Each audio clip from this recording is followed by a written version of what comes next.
আলহামদুলিল্লাহ বলেন সকলেই। ইতিমধ্যে হেফাজতে ইসলামের নায়েবে আমির vice president doctor AFM Khalid Hossain স্যারকে, হুজুরকে, তিনি একজন দেওবন্দের আলেম, তিনি একজন কওমি মাদ্রাসার আলেম, তিনি একাধারে আত-তাহরিকের সম্পাদক, তিনি বাংলাদেশ ইসলামিক ফাউন্ডেশনের বিশ্বকোষ ইতিহাসের ৩য় খণ্ড থেকে ৯ম খণ্ড পর্যন্ত সম্পাদক, তিনি সর্বোচ্চ কওমি সন্তান প্রমাণ করে দিয়েছেন। আজকে বাংলার আকাশে 53 বছর পরে এদেশের আলেম সমাজ তাদের অধিকার পেয়েছে। আল্লাহ তাআলার খেলা দেখেন, যারা হেফাজতকে দুনিয়া থেকে নিশ্চিহ্ন করার মিথ্যা প্রয়াস করেছিল, আল্লাহ তাআলা তাদেরকে পৃথিবীর ইতিহাস থেকে আস্থা করে নিক্ষেপ করে দিয়ে সেই হেফাজতের নেতা ডক্টর আফম খালিদ হোসেন হুজুরকে আজকে বাংলাদেশের সরকার উপদেষ্টা স্থান দেওয়া হয়েছে। বলেন আল্লাহু আকবার। আপনারা খুশি না বেজার? এই জাতির পরিবর্তনে আপনারা খুশি না বেজার? আলহামদুলিল্লাহ, আলহামদুলিল্লাহ। আল্লাহ তাআলা বহু আগেই বলেছেন, ফাসা তুবসিরু ওয়া ইবসিরুন। আল্লাহ তাআলা পয়গম্বরকে জানায় দেয়, সান্ত্বনা দেয়, ইন্নাকা লা আলা খুলুকিন আযীম। হে পয়গম্বর, আপনাকে যারা সন্ত্রাসী বলে, জাদুকর বলে, হে মুহাম্মদ আপনাকে যারা পাগল বলে সম্বোধন করেছে, আপনাকে জাতির সামনে পাগল বানিয়েছে, আপনাকে যারা জাতির সামনে সন্ত্রাস বানাতে চেয়েছে, আপনাকে যারা জঙ্গি বানানোর চেষ্টা করেছে, ইয়া রাসূলুল্লাহ আপনি চিন্তিত হবেন না, ইন্নাকা লা আলা খুলুকিন আযীম। বরং আল্লাহ তাআলা ঘোষণা দিয়েছেন পৃথিবীর শ্রেষ্ঠ চরিত্রের অধিকারী, শ্রেষ্ঠ সন্তান হচ্ছে মুহাম্মদ। আল্লাহু আকবার। নবীজিকেও সন্ত্রাস বলা হয়েছে, পাগল বলা হয়েছে, জাদুকর বলা হয়েছে।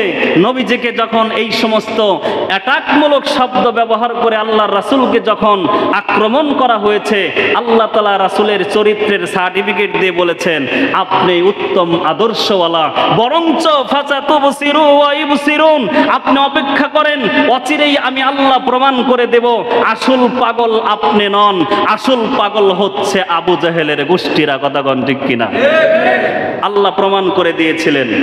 হজের মৌসুম আসলো, তারা রাস্তার ধারে ধারে বলা শুরু করলো, ক্ষমতাসীন আবু লাহাব, আবু জাহেলের উবাই বিন খলফ, এদের মতো বড় বড় স্বৈরাচার নেতারা মানুষের কাছে প্রপাগান্ডা ছড়ালো, তোমরা তো হজ করতে এসেছো আলহামদুলিল্লাহ, কিন্তু মনে রাখবা মক্কায় একজন পাগলের আবির্ভাব ঘটেছে। কিসের আবির্ভাব? পাগলের আবির্ভাব ঘটেছে। তোমরা কিন্তু তার কাছে যাবে না, তার কাছে বসবে না, তাকে মহব্বত করবে না, তাকে সম্মান করবে না, তাকে ভালোবাসবে না।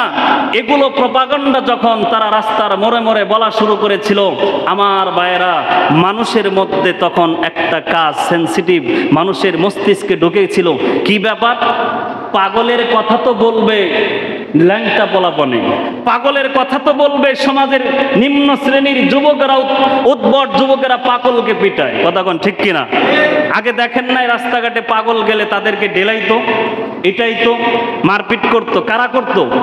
গ্রামের মেম্বার সাহেব, কথা কোন চেয়ারম্যান সাহেব, এমপি সাহেব। কে পিটাইতো? বখাটে ছোট ছোট ছেলে মেয়েরা যারা বোঝে না, তারা বেশভূষ দেখে বুঝেছে এ তো মানুষ না, মানুষের চাইতে ভিন্ন রকম দেখা যায়, পাগল মনে করে তারা পিটাইতো। কথা কোন ঠিক কিনা? আজকে দেখুন তাদের মাঝেই সারা পড়েছে মস্তিষ্কের মধ্যে। ব্যাপার কি তাহলে? মোহাম্মদ নামক যেই পাগলের কথা আজকে এ তো বাচ্চারা বলবে, এ তো উদ্ভট বাচ্চারা বলবে, তার পরিবর্তে বিশ্ব নেতা যাদেরকে আমরা মানি, বিশ্ব ক্ষমতার মালিক যাদেরকে মনে করি, এই সমস্ত ব্যক্তিরা কেন মোহাম্মদের ব্যাপারে পাগল কথা ছুটায়, পাগল কথা ছড়ায়? তাদের মাথায় কাজ করছে আসলে যদি উনি পাগল না, মনে হচ্ছে পাগল হবে না, উনি এমন একজন যোগ্য পাগল যার কথা আবু জাহেলের মতো ব্যক্তিরা বলে বেড়ায় উনি যেন তেন কোনো পাগল না। আল্লাহু আকবার বলেন। মানুষেরা তখন কাবা ঘরে গিয়েছে। কাবা ঘরে যাওয়ার পরে যখন দেখে একজন ব্যক্তি কোরআনুল কারীম তেলাওয়াত করতেছেন, আল্লাহু আকবার, কোরআনুল কারীমের তেলাওয়াত করতেছেন। কোরআনুল কারীম থেকে নিয়ে পয়গম্বরের যেই নূরের তাজাল্লি কাবা ঘরের চত্বরে লেগেছে, ওই জায়গাটা চতুর্দিক থেকে দূর দিক থেকে দেখা যাচ্ছে একটা আলো, ওই ব্যক্তি থেকে কাবা ঘরের মধ্যে দেওয়ালের মধ্যে একটা আলো দেখা যায়, আল্লাহু আকবার। তখন তারা ছুটে গেছে, ব্যাপারটা কি? কাবা ঘর পুরোটাই অন্ধকার, অন্যরকম, কিন্তু এই ব্যক্তি বরাবর কেন কাবা ঘরের নূর। তারা কাবা ঘরের পাশে গিয়ে মুহাম্মদ সাল্লাল্লাহু আলাইহি ওয়াসাল্লামের পাশে বসেছে, কোরআনুল কারীমের তেলাওয়াত শুনেছে, সত্যবাণী শুনেছে।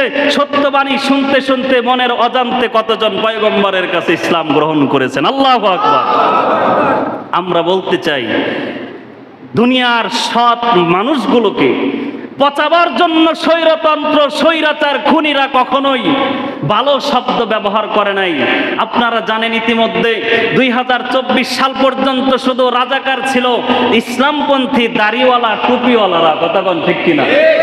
কিন্তু 24 সালে যখন এসে ইসলামপন্থীদের পরাজয়, ইসলামপন্থীদের উপরে যখন বিজয় লাভ করে সুনিশ্চিত ক্ষমতার অধিকারী হয়েছে, মনে করেছে এখন যদি টুপিওয়ালা দাড়িওয়ালা ছাড়াও, দাড়ি ছাড়া সাধারণ ছাত্র, সাধারণ মেধাবী শিক্ষক, এদের উপরে যদি আমরা এই রাজাকার ট্যাগ লাগাই, তাহলে আলেমরা যেরকম ভাবে চুপ হয়ে গেছে, আলেমরা যেরকম মানুষের মন থেকে দূর হয়ে গেছে, সাধারণ এই ছাত্রদেরকেও মানুষের মন থেকে দূর করা যাবে।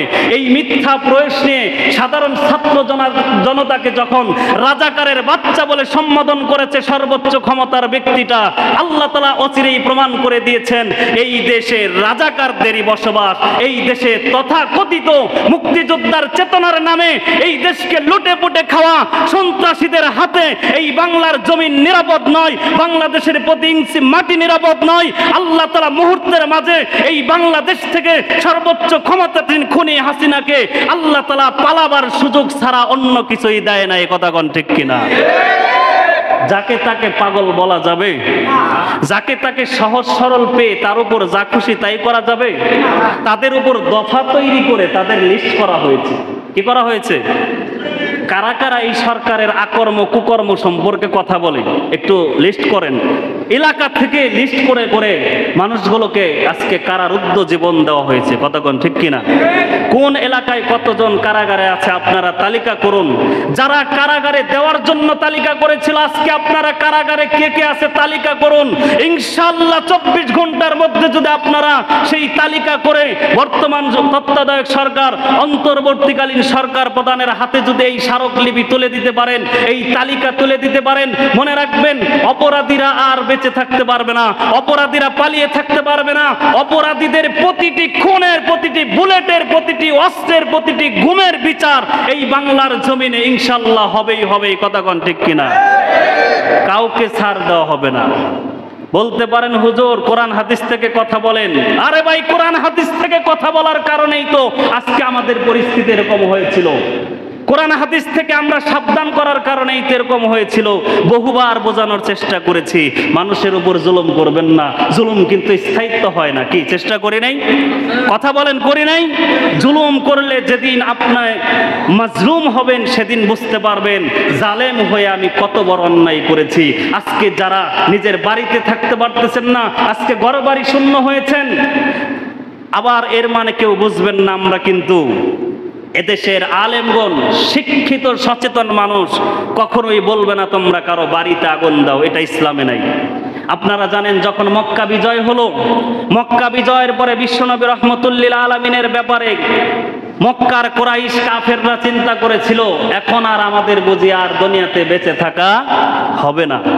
আল্লাহর পয়গম্বর মক্কা বিজয়ের পরেই বললেন লা তাসরিবু আলাইনা, আজকে তাদের প্রতি আমাদের কোনো অভিযোগ নেই, আজকে আমাদের তাদের প্রতি কোনো দাবি নেই, আমরা তাদেরকে ক্ষমা করে দিলাম। আল্লাহু আকবার বলেন। কিন্তু 11 জনকে তোমরা যেখানে পাবে সেখানেই কুত্তা পিটাবে, যেন পৃথিবীর ইতিহাস যেন তাদের মনে রাখে। আল্লাহু আকবার। ক্ষমা করা হয়েছে সকলকেই, ক্ষমা করা হয় নাই কয়জনকে? কোন সময়ের কথা? মক্কা বিজয়ের পরবর্তী কথা। অর্থাৎ যখন হাজার হাজার মুসলমান যখন জীবন দেওয়ার বিনিময়ে সর্বোপরি মুসলমানরা মদিনা থেকে মক্কা বিজয় করেছিল, তখন রাসূল সকলকেই ক্ষমা করেছিলেন। কিন্তু 11 জনের ব্যাপারে ডাইরেক্ট ঘোষণা, যেখানে পাবে সেখানেই কুত্তা পিটাবে। কারণ কি? এরা ইসলামের শুধু ক্ষতি করে নাই, এরা শুধুমাত্র মুসলমানরা ঈমান আনার কারণে তাদেরকেই দেশান্তরী করে নাই, বরঞ্চ মুসলমানদেরকে ফাঁসানোর জন্য এই ক্ষমতাসীনরা মুসলমানদেরকে সমাজে অপমানিত লাঞ্ছিত করার জন্য নিজেরা অন্যায় অপরাধ করে বেড়াতো। নাউজুবিল্লাহ বলেন। কথাটা বুঝতে পারছেন? এরা শুধু মুসলমানদের আর ইসলামের দুশ্মনী করে নাই, এরা মানবতাকে ধ্বংস করে মুসলমানদের উপর ট্যাগ লাগানোর জন্য, মুসলমান ইমানদাররা সন্ত্রাসী প্রমাণ করার জন্য এরা যত ধরনের ষড়যন্ত্র সব করেছিল। আল্লাহর রাসূল বললেন, অন্যায় ভুল করেছে যারা ইমান কুফরি শক্তির কারণে ইমান না এনে ভুল করছে তাদের ক্ষমা করে দাও, কিন্তু যারা ভুল করে নাই কিন্তু অন্যায় করেছে এদের কোনো ক্ষমা এই দুনিয়ার জমিন হবে না। যেখানে পাবে এদেরকে সেখানেই দলিশাত করে দাও। আল্লাহু আকবার। আজকে বাংলাদেশের শান্তি বিনষ্ট করার জন্য দেখেছেন না, এক রাতের মধ্যে দেশে চোর ডাকাত লুটে পুটে খাওয়ার দলেরা নেমে গেছে। কথা কোন ঠিক কিনা? মনে রাখবেন, আলেমরা কখনো লুটে পুটে খায় নাই। এই দেশকে বহির্বিশ্ব, বিশেষ করে ভারতের কাছে এই দেশকে সন্ত্রাসী জনগোষ্ঠী ক্ষমতায় আসবে বা আসছে এই কথা প্রমাণ করার জন্য তারা মন্দিরে আগুন দিয়েছে, ইতিমধ্যে ধরা পড়েছে। তারা ছিল কুত্তালিক হেলমেট বাহিনী, ঠিক না বেটি? তারা আজকে প্রমাণিত হয়েছে এরা কোনো সাধারণ শিক্ষার্থী নয়, এরা কোনো মাদ্রাসার ছাত্র নয়।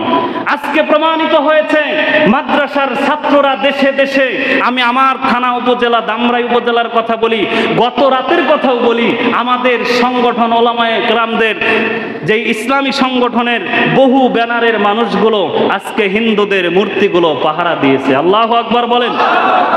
আজকে দেশের সচেতন আলেমরা পুলিশের থানাগুলোকে পাহারা দিয়েছে। আলহামদুলিল্লাহ বলেন। আজকে আলেমরা তোমাদেরকে মারপিট করার জন্য তোমাদের ঘরবাড়িতে ভাঙচুর করে নাই, বরং তোমাদেরকে যেন ভাঙচুর করা না হয়, তোমাদের ভাঙচুর ঠেকানোর জন্য এদেশের আলেমরা রাত্রি জাগরণ করে তোমাদেরকে পাহারার ব্যবস্থা করেছে। আল্লাহু আকবার।